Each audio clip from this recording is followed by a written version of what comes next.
Okay, hello once again. I am Furion, and I'm still Kudłaty, and now we would like to share our points about Lizardmen.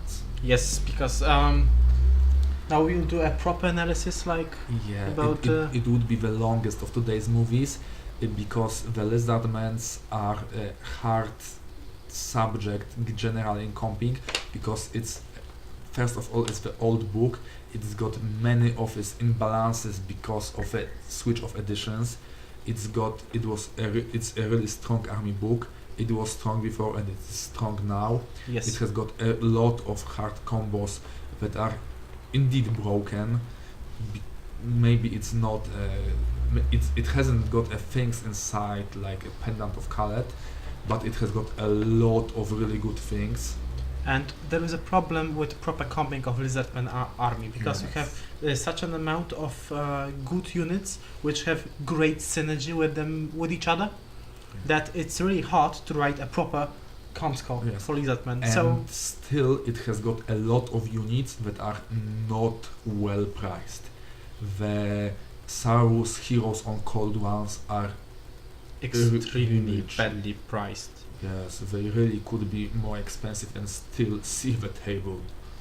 The slants, the 275 points for 4 wands wizard, that is a great general, giving a 9 leadership to an army on 3 dice and with inbuilt ward save and a reasonably good power for 30 points inside. It's still it's wow, why does it cost 200? Why does it cost 275 points? A normal wizard lord of level 4, if it's a human wizard and cheap wizard, yes, it costs 250. 200. The naked guy is 210. With the 4th level, it's 250 roughly. With 4th plus ward save, it's 250. And the skill is great. No, it has to be more expensive if it would be priced properly. And if we have got such an army, it's a great task to price to comp it properly. Okay, so now to talk a little bit more about the specifics. We start the construction of our comp score for Lizardmen with reducing the overall point size of the army. We decided, as always, that for instance we start with a 100 point cut. So we propose to build Lizardmen on 2300 points. Yes, we think that still it's not too harsh, but we still believe that it would be really hard to accept for most of people on a first read that, whoa, why are we taking 100 points? Keep in mind when analyzing the historical results of Lizardmen that the Lizardmen are the army that are really skill intensive. The weak player playing Lizardmen is really it's quite obvious that he would be losing. It's hard army for the beginners. Yes, it's hard army, but for really good players, it's an army that can do miracles on the table. It's an army which has a stable leadership, lots of built-in skirmish rule everywhere. Yes. It's really high probable that army wouldn't lose high, even if something goes wrong. Yes. So we actually talked about this topic a little bit before. Like there are some armies in Warhammer, Lizardmen are such a case that the armor shines only when played at specific skill level, a specific high skill level. So although we won't see let's say medium Lizardmen players doing excessive results, we can see great Lizardmen players doing really impressive results. Yes. We don't want to say that, oh, you made better results with Lizardmen, you suck at playing Warhammer. No, we don't want to say it, because it's always that if some dice goes totally wrong, you can still, but we think that the Lizards are a really good army and something has to be done inside it to combat properly. Now we would like to go through the main restrictions that are in actual draft and say why they are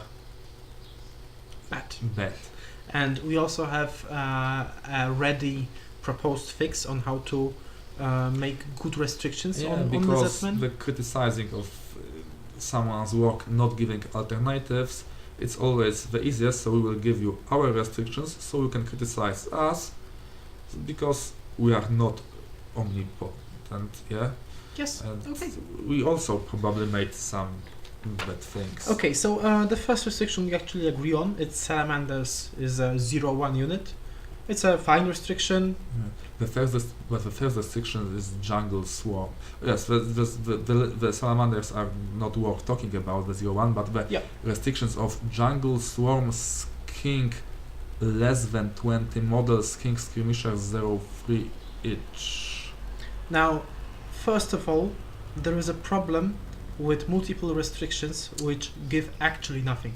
Because later in this document written by Alcam, we have the same pool of choices. We have a pool of choices where there are skink skirmishes and skinks below 20 models. The only thing that is in this pool, like really in this pool, is jungle swarms or 0-3. Now, was it, of course, why would you even impose a limit on cheap units that you can field a lot of?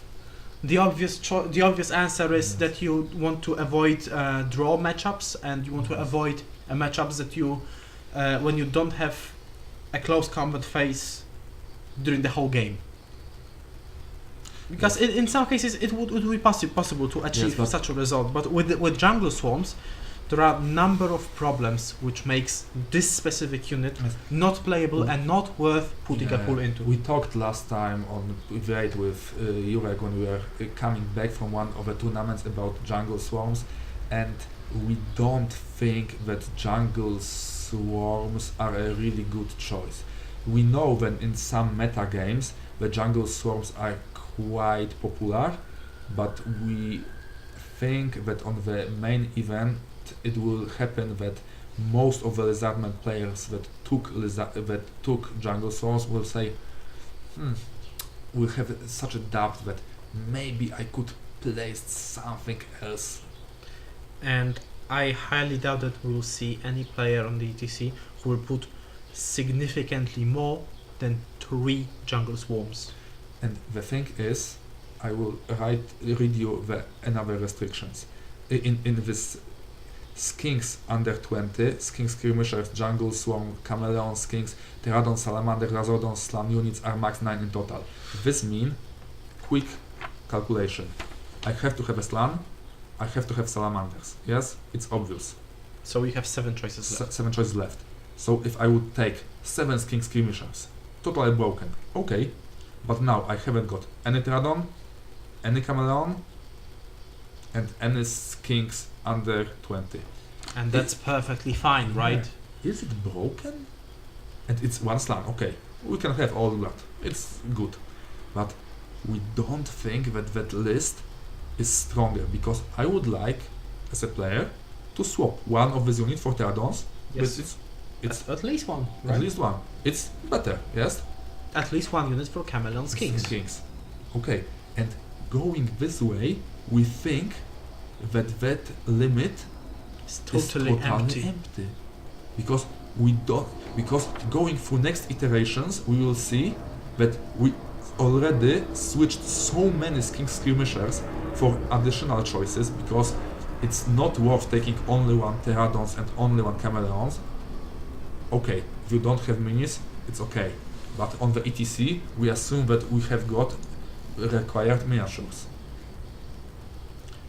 Okay, nice joke. Okay, let's dig further into. So, to sum up it, we think that seeing the next restrictions as they are, that restrictions doesn't bring anything. Yes, anything. And next restriction is Scar Veterans and Cold One are 0-2. This is a nice restriction, we actually like it and enjoy it. We first of all, when we are talking about restrictions, we are talking about that the third Scar Veteran doesn't bring that much value. We still think that the first 2 are better than the third, yes. But keeping this army balanced we think that that third guy still brings value, that it's better than 160 points, and we have to somehow balance the Lizardmen. Like, well, we thought that third is significantly worse, but only in regard to cannons and armies which have stone towers. Yes. Because in this regard, he is really way worse. But taking into account other armies who don't have access to cannons, he still does his job quite well. Yeah. And taking into account that the first two are underpriced, this restriction may actually stay. The thing is that the alternative for a Scar Veteran is a Skink Shaman.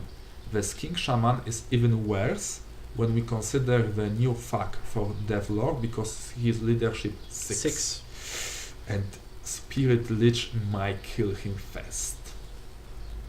Yeah. Okay. And now we come to the very empty limits. Yes, we've got like cogitation counts as 2 dispel dice, capped hands counters. Okay, there are good items that has to be comped, because the Lizardmen on uncomped magic does a lot of bad things, Yes. as those of you who play open on Warhammer probably know. Okay. Let's talk about this perhaps. Deathlaw, Banehead, Feedback Scroll, Cubed Hands of the old ones, max 1 in total. So this is of course a combination of making Banehead not kill enemy characters instantly. Yeah. The same with the capped hands. Well, keeping in mind that we have decided to cut 100 points of Lizardmen, there will be a problem in fitting enough Saurus Scar veterans and those additional items, or 2 slants with Feedback Scroll and Banehead. It simply doesn't fit on those restrictions. Yes. The thing is that if we would like to have a Feedback Scroll, we would probably need a Skink Priest to carry that Feedback Scroll.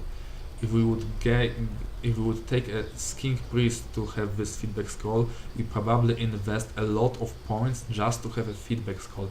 We think that this Feedback Scroll won't pay its points.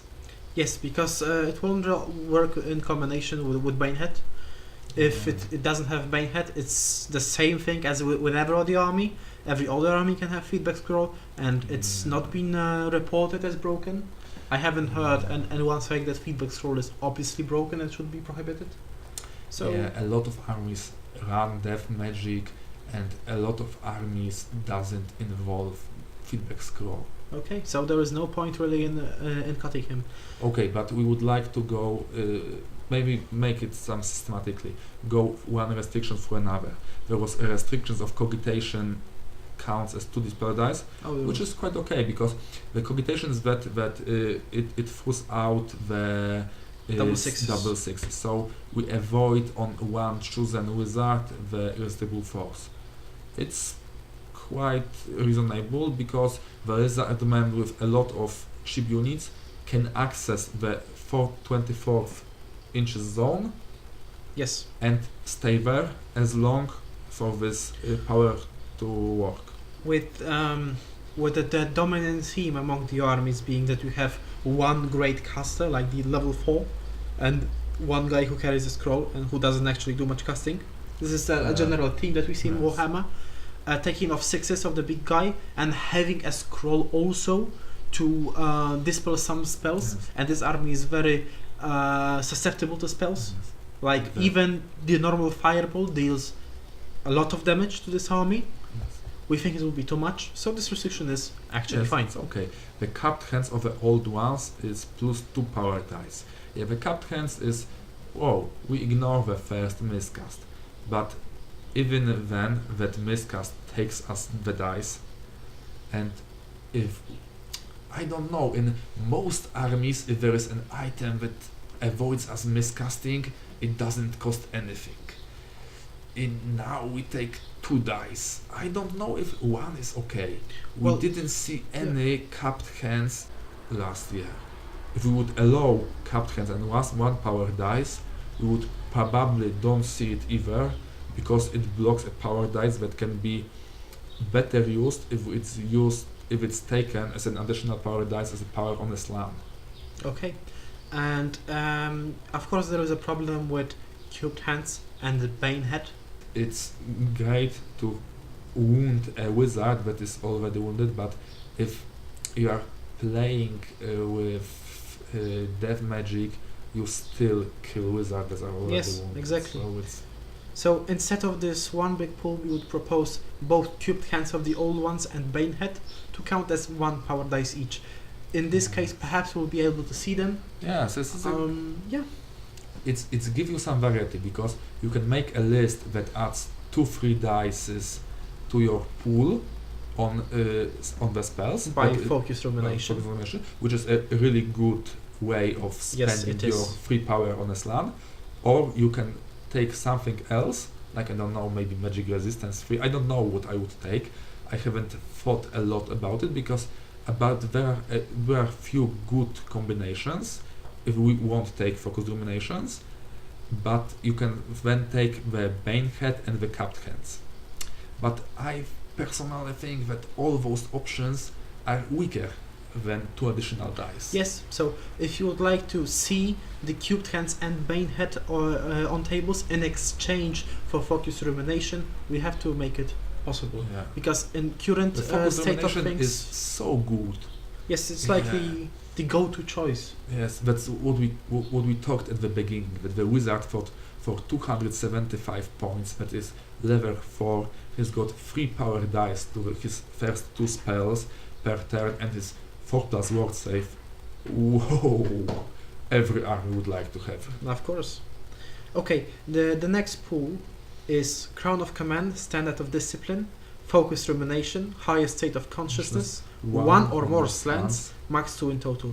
So what this pool does effectively is blocking an ethereal slan, which is the beta standard bearer, Yes. with Crown of Command. Generally, yes. Generally, it can be perceived as being broken. Yes, but the thing is that if we will take this pool and we will block the combination of ethereal And Crown of Crown Command. of Command slan, the thing what I see here is that the other combos that can evolve here are totally not worth comping. Because if I would like to have a slan that has got a Crown of Command, Standard of Discipline, and is a slan, yes, it's not illegal. Let him have it. Why I not? don't have it. Yes, So- because if I would like to stand those break checks on this slan, I can give him a war banner. It would make just the same, but a little bit more expensive. I don't think that someone will risk taking high break checks on such a slan, even if he would have Standard of Discipline. So what we would propose to fix with this pool would be Crown of Command or Higher State of Consciousness, max 1 in total. Yes. And it does exactly the same, no need for any extra line of text. We made our objective, which is impossible to fill the slan, which is ethereal and And stubborn. stubborn. Because if he's not stubborn nor ethereal, it really doesn't matter if he has a war banner or not. Yes, because that war banner is a worse option than the Standard of Discipline, but that Standard of Discipline doesn't make much value. Yeah, It's still the same. it's a good option for a slan if you have got some spare points. Yes, it's good, but I don't know if it's worth comping. Okay, and the last restriction, the lengthy one, which we covered partly before, is Skinks under 20, Skink Skirmishes, Jungle Swarms, Chameleon Monster. Skinks, Pterodons, Salamanders, Razordons, Slans. Units are max 9 in total. Now, The thing is that that pool is really big.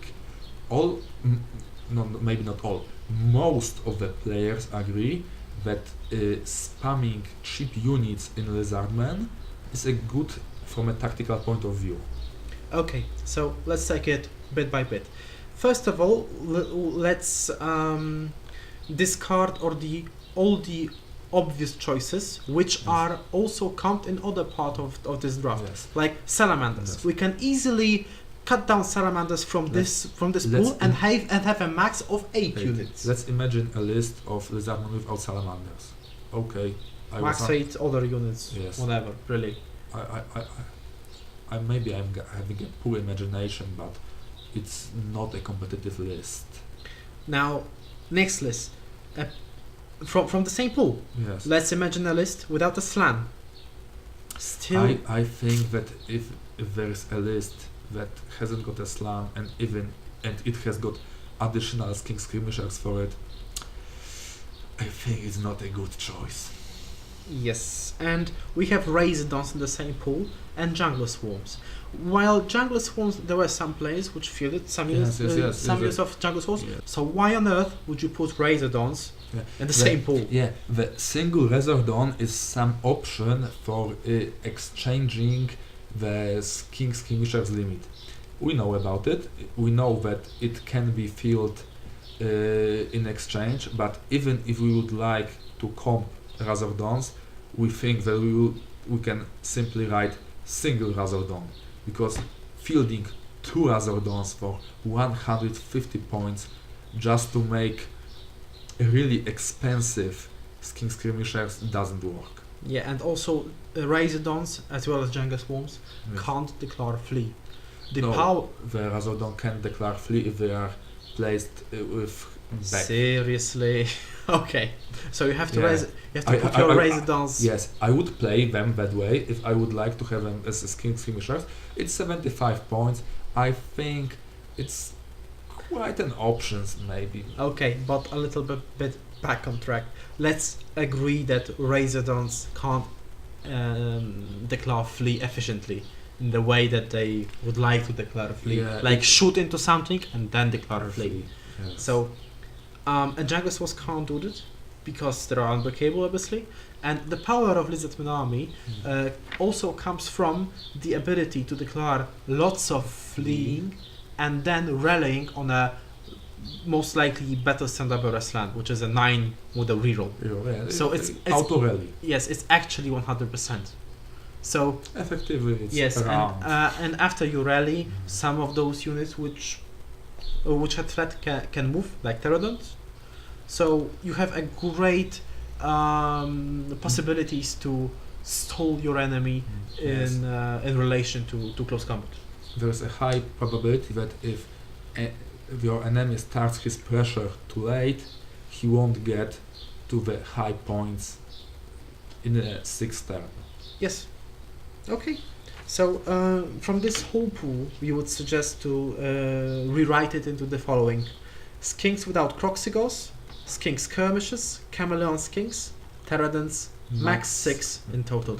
The thing is, it sometimes says skinks without Croxigors, skinks over 20 models, skinks something. Yeah.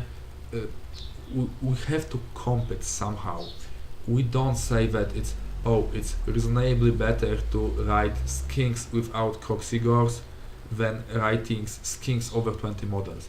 It's generally the same.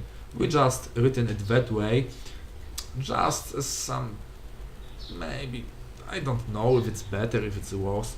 We just to give you an idea that maybe we'll go this way, maybe we'll go that way. We don't think it's. Okay. I don't know. And that would be a total rundown of Lizardmen Restrictions. Now on the screen you can see the Lizardmen Restrictions as visioned by the ARCOM and the Lizardmen Restrictions as visioned by us. As you can see, the text is much shorter, which is also, let me state this again, it's a very important factor because ETC has a big responsibility towards newest players, so a short readable compact is also of value, and we think that those restrictions are more readable, they hit the point more accurately, and that's it. Yeah, we are talking about that skinks without Croxigos. The thing is, if this limit, going this way, gives you effectively 1 unit less that give you lookout serve for your slam, because skink with Croxigor doesn't give you a 2+ lookout serve. So you have to make other units that gives you long lookout serve for your slam. So it's even harder to make. Okay. And that's it for the video. Yeah, it's probably all. Maybe we omitted a lot of things, but while making a 25 minutes movie, you cannot tell about every single aspect, because maybe there are these hazards, maybe they are good, but telling our point generally about it will make this movie 3 hours long. Yeah. We know that we are we are omitting some things, but you cannot be that specific, not making such a movie like 6 hours long. Okay, so I think that we managed to present you some point of view about making the restrictions, about how just cutting 100 points can get you rid of half the text. Yeah. We don't say that our restrictions are perfect, we just say that it's the better way to go. Yes, and generally none of our restrictions is empty.